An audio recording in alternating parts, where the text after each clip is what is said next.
Cerita dibuka dengan menampilkan seorang ibu-ibu tunawisma yang sedang menggendong seonggok beban keluarga tanpa ayah, yang dimana usut punya usut, ayahnya ternyata sudah wasted duluan karena ketika masih hidup, ayahnya pernah keciduk download Jenny Mod, sehingga istrinya pun menyuruhnya tidur di luar, namun alih-alih tidur di luar, ayahnya justru tidur di nether. Alhasil, ayahnya yang sudah terlanjur meng-giveaway-kan benih kehidupan ke dalam lambung istrinya, kini istrinya pun harus menerima nasib menjadi janda dan hidup di jalanan karena tidak sanggup membayar tagihan kontrakan yang seharga ginjal manusia. Dengan skin yang lebih mirip mantan tentara perang dunia kedua daripada gelandangan, ibunya pun berhasil meluluhkan hati seorang NPC kaya raya yang meng-giveaway-kan 2 bitcoinnya, dan tanpa pikir panjang, sang ibu yang udah gak makan sejak anaknya lahir, ia langsung menghampiri penjual hotdog di sekitar. Namun saat hendak meng-check out dagangannya, ternyata kepingan bitcoinnya kurang satu keping, dan tanpa rasa kasihan sedikit pun, abang-abang penjual hotdog ini tidak memberikan satu hotdognya kepada ibu Dennis, yang akhirnya sang ibu hanya bisa mengecerotkan air mata penderitaan dan kabur begitu saja sembari berdoa semoga gerobaknya diulti Warden.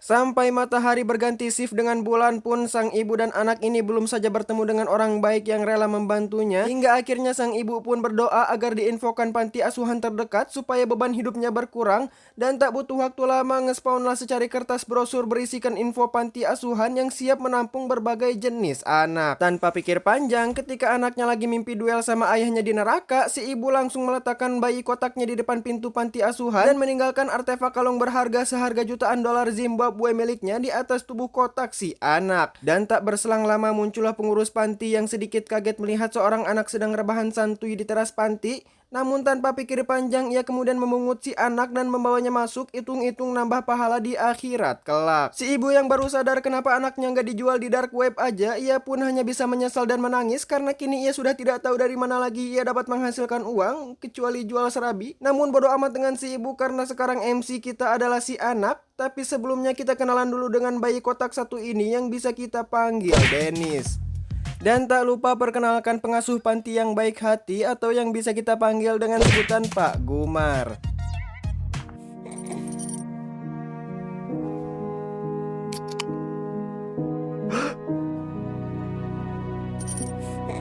Ini serius gak ada niatan mau dimandiin dulu? Itu bayi udah kayak korban bencana longsor anjing. Singkat cerita, seiring berjalannya waktu, Dennis pun sudah bisa membuka skill merangkak sehingga dirinya mendapat achievement berjalan seperti babi. Namun di sana ia bertemu dengan teman baru dari golongan jin setengah manusia, yang dimana dengan kejam ia menginjak kecoa di hadapan Dennis dan malah memasang emot muka ketawa yang tentu saja membuat Dennis merinding sebadan-badan. Tapi sebelum menjadi jin sepenuhnya, mari kita kenalan dulu dengan tokoh antagonis kita kali ini yang bisa kita panggil si Deka.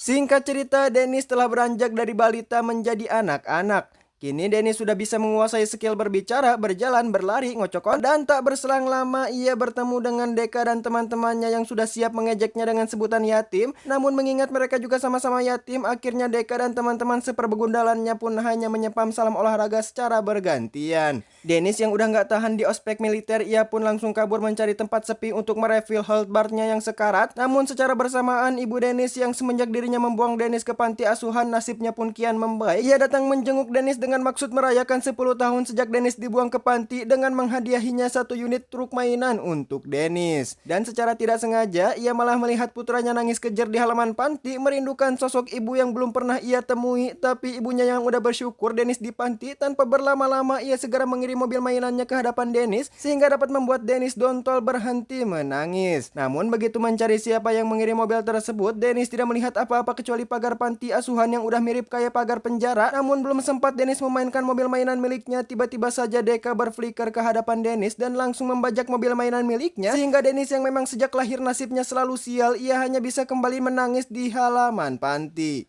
Alhasil di saat teman-temannya asik bermain dengan mainannya masing-masing, Dennis hanya bisa menjadi spektator karena ia tidak punya mainan sama sekali kecuali mainin alat kencing. BTW tuh ngapain terjun bebas? Tapi ya sudahlah, namanya juga anak-anak. Tak berselang lama ngespawnlah dua pasangan suami istri yang pengen punya anak instan tanpa harus berlama-lama nunggu 9 bulan, sehingga mereka pun lebih memilih gacha anak di panti asuhan. Begitu mengetahui mereka akan dipungut, Dennis dan teman-temannya pun langsung berbaris dengan rapih, berharap hari ini mereka diadopsi agar nantinya mereka bisa menggunakan jurus tendang pintu supaya dibelikan Aerox. Setelah berdiskusi anak mana yang mau mereka adopsi, bapak-bapak kotak ini pun sepertinya tertarik kepada Dennis yang menawarinya untuk join member keluarga mereka. Namun sayangnya Dennis yang kebanyakan haho-haho, ia malah keduluan sama bocah pantat di sebelahnya yang menyerobot Dennis tanpa rasa bersalah sedikit pun. Sementara dua manusia kotak yang bodoh amat anak jenis apa yang mereka dapatkan, yang penting berhasil mengut anak, mereka pun membawa anak begundal itu pulang ke rumahnya tanpa memperdulikan si Dennis. Dennis kini hanya bisa menangis di kasurnya sendiri karena kalau curhat ke temannya ia sudah pasti di spam salam dari Binjai.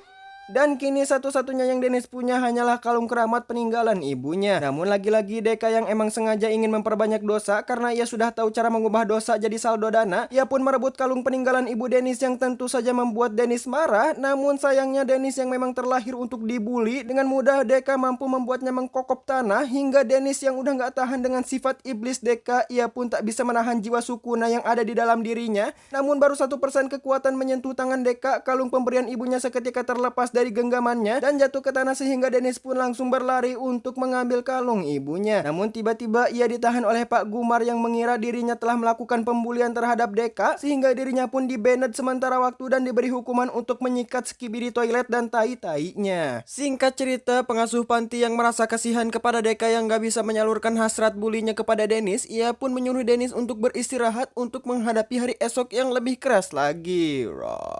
Di malam harinya, di saat semua anak Dakjal sudah tertidur pulas, sementara Dennis yang sengaja begadang tapi bukan untuk ikut flash sale 12-12, melainkan untuk merebut kembali kalung pemberian ibunya. Beruntung ia berhasil mengambil artefak kalung keramat miliknya, namun bukannya kembali ke kasur, Dennis yang udah gak tahan menghirup udara yang sama dengan anak-anak Dakjal, ia pun lebih memilih kabur dari panti rasa neraka tersebut dan mencari keberadaan ibu kandungnya. Namun di tengah pencarian ibunya, otaknya seketika mengalami riset pabrik sehingga Dennis lupa bentukan ibunya seperti apa. Dan sialnya lagi, kalung keramatnya mendadak tidak bisa dibuka seperti tersegel lem Korea. Namun untungnya dengan sekali banting kalungnya dapat terbuka sehingga Dennis tidak perlu balik lagi ke panti karena ia akan memulai mencari ibunya ke penjuru kota. Keesokan harinya, ia pun memulai pencarian ibunya dengan menanyakan seluruh NPC yang ada di kota satu persatu. Namun sayangnya kebanyakan dari mereka tidak tahu, bahkan bodoh amat Dennis anak siapa, sehingga dirinya pun kesulitan untuk mengetahui keberadaan ibunya. Sementara itu, Pak Gumar yang baru sadar Dennis hilang dari peradaban panti asuhan, sontak saja ia langsung panik dan segera mencarinya keluar karena takut Dennis mencepukkan kelakuan Deka ke seluruh dunia sehingga panti asuhannya mendapat review bintang 1 di Google Map. Alhasil di saat Dennis sedang sibuk mencari ibunya di tengah kota, ia malah melihat Pak Gumar yang sedang mencari dirinya sehingga tanpa pikir panjang ia langsung mencari tempat sembunyi agar tidak diajak recall ke panti asuhan. Namun tiba-tiba lambungnya merequest untuk diisi nasi padang seporsi Tan Boy Kun, mengingat sedari kemarin ia belum makan sesuap nasi karena sibuk membersihkan toilet. Untungnya ia mencium aroma-aroma nasi padang tak jauh dari sana. Namun begitu ditelusuri ternyata aroma itu berasal dari abang-abang penjual hotdog yang sempat didoakan ibunya agar gerobaknya diulti warden karena tidak mau menyedekahkan hotdognya untuk ibu Dennis. Dan kali ini ia bertemu kembali dengan Dennis yang sudah menjadi bocil FF, dan tanpa basa-basi Dennis yang lapar pun meminta satu hotdog agar tidak meninggal kelaparan. Namun sepertinya abang penjual hotdog ini emang pengen cepat-cepat kena azab sebab ia punya hobi menzolimi orang yang tidak mampu, sehingga alih-alih bersedekah kepada Dennis, ia justru menertawakannya karena Dennis tidak punya cuan sepeser pun. Dennis yang udah gak bisa menahan lapar karena lambungnya mulai menggerogoti organ tubuhnya, tanpa pikir panjang ia pun mulai mengumpulkan keberaniannya untuk mencuri sepotong hotdog agar tetap dapat bertahan hidup. Setelah kabur cukup jauh dari abang penjual hotdog, Dennis pun kini bisa makan barang haram pertama di hidupnya.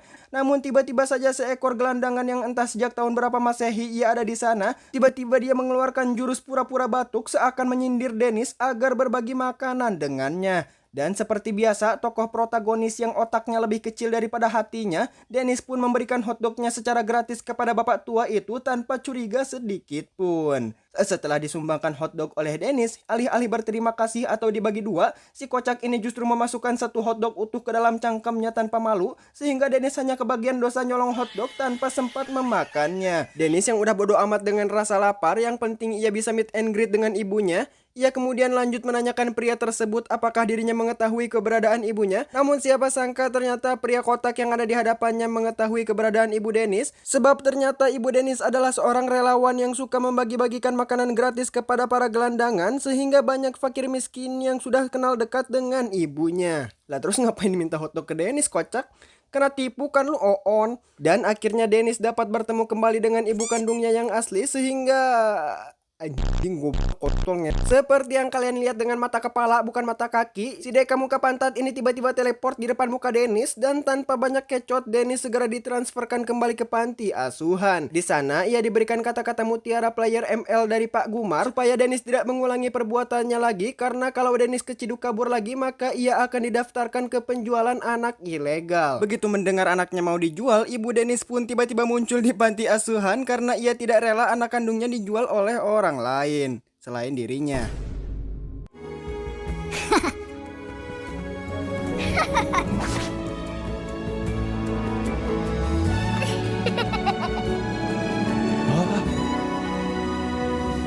Dan cerita pun diakhiri dengan happy ending yang menampilkan ibu Denis yang akhirnya mengakui Denis sebagai anaknya sembari memeluk Denis dengan niat membawanya pulang menyusul ayahnya.